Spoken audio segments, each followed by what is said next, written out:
It's another Q&A edition of Optimal Health Daily, episode 600, and I'm Dr. Neil Malik. A very happy Friday to you, and welcome to another Q&A edition of Optimal Health Daily, where I answer your health questions related to fitness, diet and nutrition, and lots more. You send me the questions, and I answer them for you.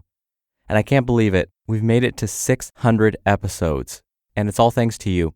Thank you for listening every day. Thank you for being a subscriber. Thank you for sharing this show with someone. I'm so very grateful. Thank you for your support. Now, as I've mentioned, when I'm not doing this podcast, I'm chair of the Department of Nutrition and Basic Sciences at Bastyr University, California. I hold 2 other faculty positions at other institutions. I have 2 degrees in public health, 1 a doctorate and 1 a master's. I'm also a registered dietitian nutritionist, certified health education specialist, and certified exercise physiologist through the American College of Sports Medicine. All right. Enough about me. Let's hear today's question as we optimize your life. My husband, who weighs 400 pounds and newly diabetic, struggles with a sugar addiction.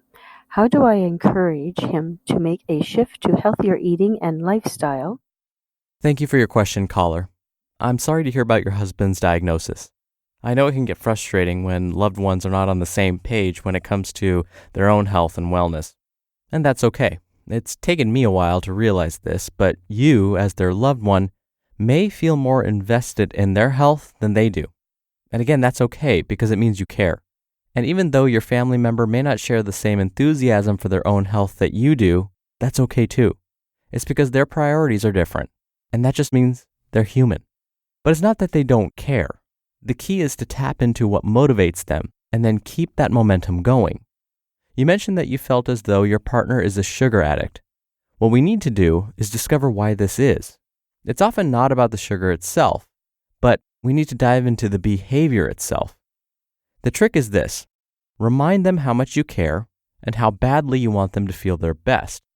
Now, I'm not saying this is what you do, but in my experience, when we want loved ones to change their behavior and we're starting to feel desperate, we might say things like, "You really need to stop eating so much sugar," or "Don't you understand you're hurting yourself by eating this way?" Well, here's the thing. They've heard this so many times before. Instead, we need to have an open dialogue with them. Let them vent their frustrations with regards to their own habits if they have to, because they know they're not doing the right things already.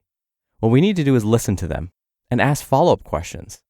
I'll repeat a quote I shared last week because I think it applies perfectly here.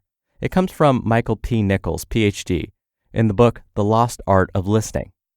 Quote, "The need to be known, to have our experience understood and accepted by someone who listens, is food and drink to the human heart." End quote. So if they say, "Look, I don't want to hear about how I need to lose weight and lay off the sugar, okay? I get it." You can respond with, "I understand. What can I do?" They might have a witty response and say something like, "Well, you can let me be. Leave me alone." If they're serious, leave them alone. It's okay. But later, try again when they're in a better mood. If you try and convince them that they need to listen to you right now and they need to change their behavior right now and that this can't wait, you will soon find yourself in an argument. And nobody wants to lose an argument. Now, when everyone's cooled off a bit, broach the issue again, but gently. Consider asking something like, "In a year or so, what do you imagine our lives will be like?" Now, here's why this is so important. You're making this about them and their choices. By listening to their wants and desires, you're making it clear that you care about them as a person. You care about their goals and their motivations. This starts to break down any resistance they may be feeling. Hopefully, they won't say something morbid like, "Who knows if I'll be around in a year?" But if they do, you can always respond with, "What can I do to help prevent that from happening?" If they start talking about their plans, on the other hand, and they start feeling really optimistic, you can say, "Those plans sound amazing. Let's make it happen." And that's when you can gently mention your concerns about maybe their body weight or their sugar habits, something like that. But again, gently.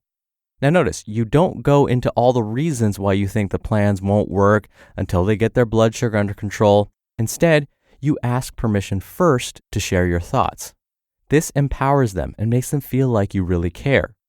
So after they give you permission to share your thoughts and almost always they'll say yes, you can then say that you love their plans, but you want you both feeling your best for those plans. Now think about how this message differs from what they've likely heard from all of their doctors. In my experience, many health professionals simply threaten the patient and discuss how much worse their lives will be if they don't stop eating sugar, or start losing weight, or start exercising. But if you ask them about their experiences and their feelings about the future, you motivate and empower your loved one. Now, they're not just taking orders from you, they're involved in the process. You show that you really care. This will hopefully get them to open up and listen to your concerns. Once you get them to listen, you can ask them how they would like to move forward with feeling their best and how you can support them on their journey. When suggestions come from within, instead of from somewhere or from someone else, we are more inclined to change our behaviors. And when it comes to changing a behavior like sugar addiction, the key to this in the beginning is to make small changes so that they understand that this change doesn't feel like they have to give up something. Let's hypothetically say that one issue is drinking too much regular soda throughout the day, which we know is loaded with added sugar. Then one first step could be to switch just one of those sodas with a diet soda or another carbonated drink that's not as high in added sugar. Notice, small step. Or let's say they only like regular sodas and there's no way they're going to switch. Then drink only half the can each time and then finish the half later on during the day. Again, the key is small, not so threatening steps.